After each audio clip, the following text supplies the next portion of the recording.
Ça fait depuis 2018. Bonsoir. Attendez. Laisse-moi respirer. Je ne peux pas parler. Je ne connais pas. Que tu WhatsApp, tu patientes, s'il te plaît. Oui, je vais patienter pour maman. Non, toi tu parles, mais celui qui est sur WhatsApp, il patiente. Ok, ok. Pour commencer, s'il vous plaît, je ne peux pas parler, je suis choquée. Je respire. Ok. Maman, oui. Laissez-moi respirer, s'il vous plaît. J'avais besoin.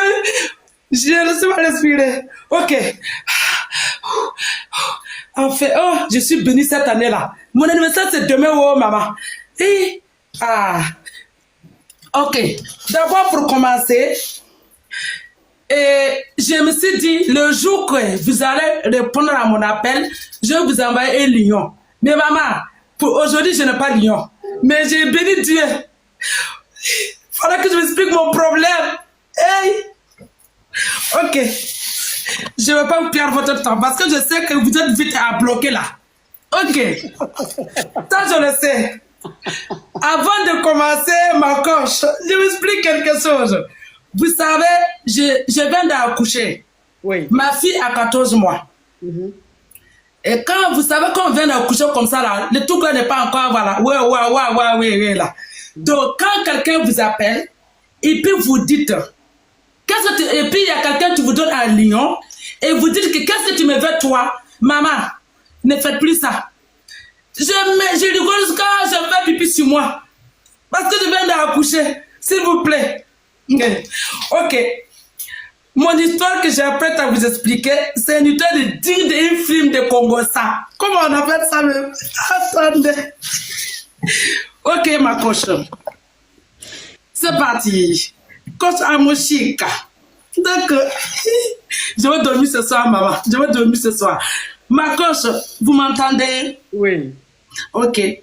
Mon histoire depuis 2018, je voulais vous la raconter. J'ai besoin de votre aide. Je suis une jeune fille qui est mariée. Je ne parle pas bien le français, hein, mais ça fait 20 ans que je vis en France. Maman, c'est comme ça. Nous, le Burkinabé, là, c'est comme ça on parle. Donc, je suis mariée avec un Wati. Et c'était mon premier mari. Mon premier Grandi. J'étais Virginie. Voilà. Et on s'est mariés. D'abord, on vivait au pays pendant plus de 5 ans. Donc, j'ai 3 enfants. Mes 2 garçons, j'ai eu le premier garçon qui a 15 ans au pays. Le deuxième, je l'ai eu ici en France. Ok. On a vécu 6 ans au pays avant de rentrer en Europe définitivement. Depuis 2000, ça fait 16 ans que je suis là, j'ai 36 ans, demain, 88. Et quand on est rentré ici, ma coche, mon monde est devenu, comment on dit, ça a renversé. Parce que c'est une fille quand même qui a fait les études, mais j'ai fait mes études au Maroc. Donc, quand je suis arrivée en France ici, j'étais obligée de tout recommencer. J'étais obligée de tout recommencer, A, B, C, D. Pour arriver où je suis aujourd'hui. Donc quand on arrivait, j'étais, comment on appelle l'expression, il me marata pas. Comme c'est un homme qui déplace beaucoup, je ne veux pas dire son métier, c'est un homme qui n'est jamais là, vous nous connaissez. Et il me marata pas, je ne pourrai pas sortir, je n'avais pas des amis et tout. Donc, c'est son propre papa qui a allaité les assistants sociaux pour dire que si on ne sauve pas cette fille, mon fils va à la guerre. Oh. Oui, c'est mon beau-père qui m'a sauvé dans ça. Je suis restée dans ce foyer plus de 8 ans quand on est rentré en France. Parce qu'en Afrique, je n'ai jamais connu ce visage-là avec lui. Et puis il n'était pas là. On est mariés, mais il partait à Wawa et puis il venait. Donc c'est mon beau-père qui m'a sauvé dans ça. Voilà. Et puis, on a fait, c'est pas, j'étais allé au foyer avec mes 2 enfants. Il a dit que je vais récupérer ma femme. la loi a décidé qu'elle a un problème de traumatisme. Voilà, vous allez comprendre maintenant quel métier est fait. Donc, c'est un homme qui est très gentil. C'était mon premier amour, ma coche. Un homme qui est très gentil, généreux, il a tout. Et quand comment on appelle l'expression, quand il sort le week-end, quand il boit, je ne sais pas la personne de boire. C'est là qu'il devient, il me maga. Donc, la loi a décidé qu'il avait un problème de... Oui. Voilà, vous connaissez. Donc, ils ont décidé qu'il se fait soigner avant de récupérer sa famille. On était d'accord. Et on vivait séparément, séparation de corps. Moi, j'étais au foyer. Et lui, il était là-bas, où on l'a conseillé de se faire soigner. Donc, pendant 1 an, on est tourné devant les juges. Il me demande, madame, qu'est-ce que vous voulez qu'on fasse aujourd'hui? Moi, j'ai dit, j'aime mon mari. J'aime mon mari, c'est le seul que j'ai connu, c'est mon premier amour. Je n'ai pas perdu mon mari. Lui, il a reconnu aussi qu'il m'aimait, qu'il ne veut pas me perdre. Je suis sa première amour aussi. Et le juge dit, ok, je vous laisse, vous pouvez vivre ensemble, vous pouvez vivre séparément en tant que mariés. Vous vous aimez, mais quand vous vivez ensemble, ça va pas. Voilà. Un peu de tension. C'est ça. Donc, on a vécu dans ça pendant 2 ans, le temps que tout ce soit en ordre. Le moment de retourner, j'avais le droit de la voir. Attends, ma chérie, je vais récapituler. Oui. Je vais récapituler, comme ça tu vas continuer. Alors, tu es une jeune Burkinabé et étant au Burkina, tu as connu un expatrié, c'est-à-dire un Wahiti militaire qui était allé travailler au Burkina. Oui. C'est comme ça que vous vous êtes rencontrés, vous vous êtes aimés et très rapidement vous vous êtes mariés, vous êtes mis ensemble. Quand vous êtes mis ensemble, vous avez eu des enfants. Et après, il a terminé sa mission au Burkina et vous êtes retourné ici en Europe.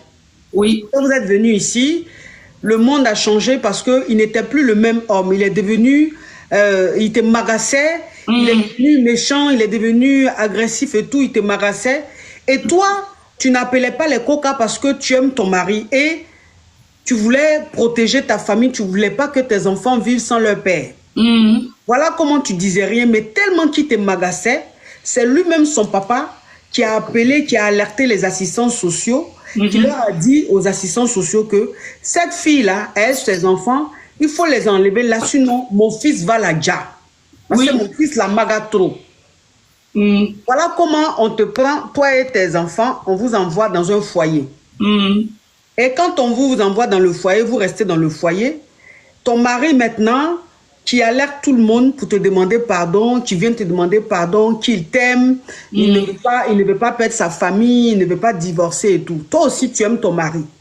Bon, voilà comment les instances sociales t'ont demandé, tu as dit, toi, tu ne veux pas divorcer parce que tu aimes ton mari et que tu sais que ce qui lui arrive là, c'est un traumatisme. C'est quelqu'un qui est gentil. C'est un homme qui est adorable. Mais c'est parce que le travail qu'il allait faire, il a vécu tellement de choses qu'il est trauma. Oui. Donc, c'est un homme qui a besoin d'aide. Voilà comment il a été décidé, la justice a décidé que vous ne divorcez pas, mais que ton mari se fasse soigner. Voilà comment ils ont commencé à le soigner. Ok. Et après, tu es resté dans le foyer avec les enfants, vous avez été logés ou bien qu'est-ce qui s'est passé après? Voilà. Dans ça, là, on est resté 2 ans. Et puis, finalement, on m'a logé. Et on continue à se voir. Et ça, on continue à le voir, que j'ai découvert que elle a grossi et sa collègue de boulot, qui est Wahiti. Et sauf que pendant qu'on était en couple, qu'on était mariés, encore chez moi, je l'ai surpris un soir avec la Wahiti dans mon canapé et j'ai pardonné. La même Wahiti. Ta collègue de boulot et j'ai pardonné. Mais là, j'ai découvert qu'elle avait enfant de lui. Et quand j'étais prête à rentrer, ouvrir la porte pour dire finalement, fallait aller dans mon logement. J'ai décidé de quitter au foyer, de venir dans le foyer conjugal, que j'ai entendu. Écoute, je suis venue te prévenir que j'attends un bébé, j'ai 45 ans, je ne peux pas guérir le bébé. Je veux dire que tu saches. Lui te dit que ça fait 2 ans que je suis en train de me débattre pour récupérer ma famille et tu viens de me coller ça. Qu'est-ce que je vais dire à ma femme? J'ai entendu ça, j'ai ouvert la porte de ma coche et je suis rentrée.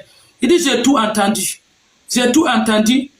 Avec tout ce que ma mère a tapé ici, j'ai tout pardonné. Mais ça, je ne peux pas pardonner. C'est là qu'on a décidé de prononcer le divorce. Dans le divorce, comme on avait un peu de biens en commun, on nous a donné 2 ans pour annuler le divorce. Si lui, il ne veut pas signer ma coche, il ne veut pas signer. Le problème, dans ça là, il m'a encore enceinte. Et oui, je voulais mon 3e enfant avec lui. Et le dernier bébé que j'ai eu, c'est une fille que je voulais. Il a 15 mois. Mais ma coche, c'est là que j'ai besoin de votre aide. C'est mon premier amour. On s'aime. Et j'ai connu, c'est une fille qui a connu la...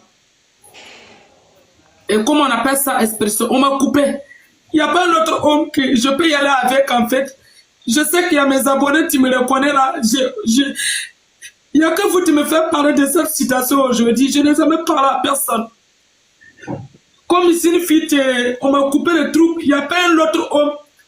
Tu peux me faire sentir femme. Il n'y a que lui. Oh. J'ai refait l'enfant avec lui. J'ai peur de retourner avec mon mari. J'ai peur. Je ne sais pas. Moi, je vous appelle aujourd'hui pour... Tout va bien aujourd'hui dans ma vie. J'ai refait mon école, j'ai fait mon permis, je travaille. Grâce à Dieu, je suis nommé comme un chef d'équipe. Au niveau de financement, je peux dire caviar. Je ne m'inquiète pas. Voilà. Je gagne bien ma vie même. Mais ma coach, je ne sais pas. Je retourne, j'ai peur de retourner pour qu'il ne m'arrête pas encore. Et d'un côté, j'ai envie de prendre prendre une maison pour que lui vienne. Je sais pas ton indépendance. Voilà, c'est ça. Je vais retourner avec mon mari. Mais je préfère que lui vienne chez moi, en fait. Comme ça, s'il y a un problème, je n'allais pas aller encore en foyer. Mais je ne sais pas quoi faire.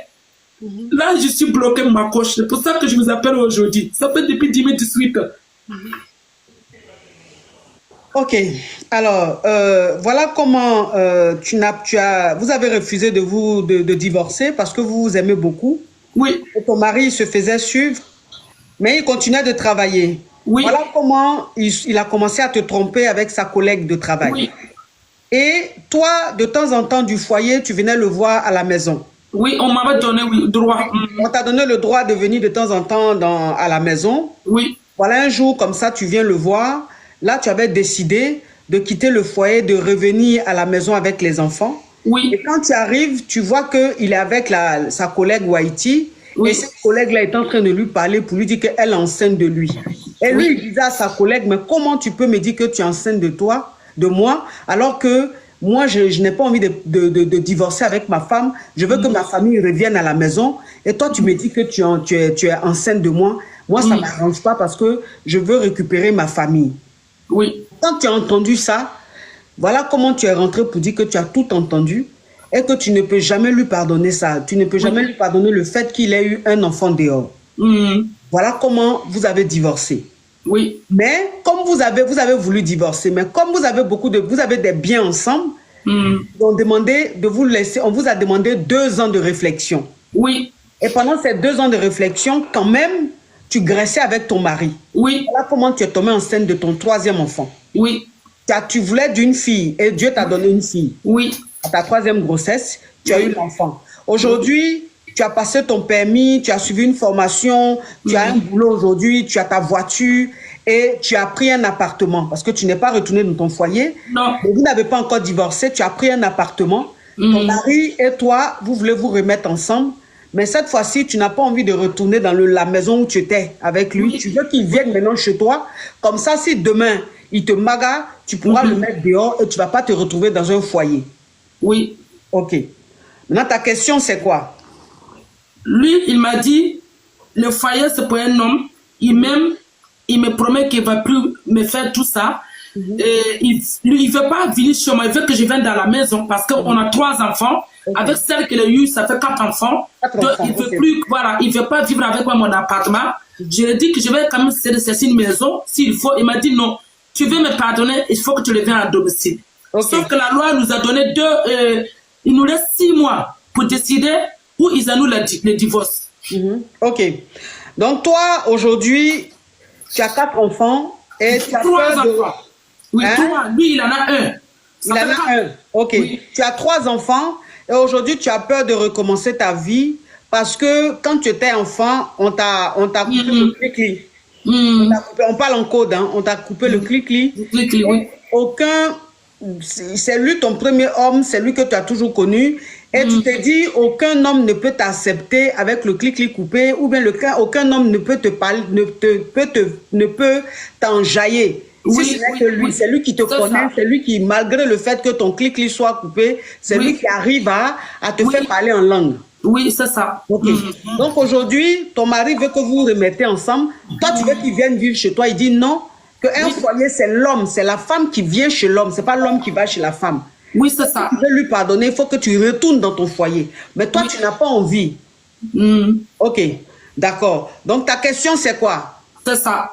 Okay. Est-ce que tu dois retourner ou pas? Voilà, où je me fais soigner pour passer vraiment à autre chose par rapport à mon problème que vous connaissez. Oui, oui. Alors, par rapport à ton problème que je connais, il faut savoir qu'aujourd'hui, la médecine est tellement développée que... On m'a conseillé ça. Voilà, on fait une reconstruction. On fait une reconstruction de clic-clic.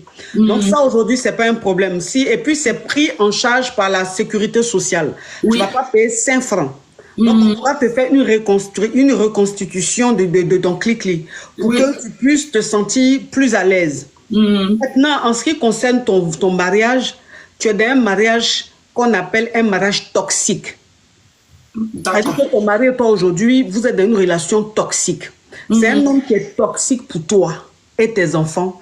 Et tu es peut-être aussi toxique pour lui. Oui. Ça veut dire que vous deux ensemble, ça ne marche pas. Vous êtes devenus très toxiques. Donc, si tu retournes dans ce foyer, c'est comme si tu mettais toi et seulement ta vie et la vie de tes enfants en danger. Ok. Voilà. C'est-à-dire que pour protéger tes enfants et aussi protéger toi, ta personne, tu dois être loin de cet homme. Parce que c'est quelqu'un qui ne supporte pas l'alcool, mais qui, comme traumatisé, se sent obligé, se ressent ce besoin-là de boire l'alcool pour oublier tout ce cauchemar qui revient dans sa tête à chaque fois, vu le travail qu'il fait. Donc toi, tu ne vas pas retourner là-bas. Parce que s'il prend, il boit un peu, c'est sur toi il va mettre. Il ne peut pas changer. C'est fini, il est trauma à vie.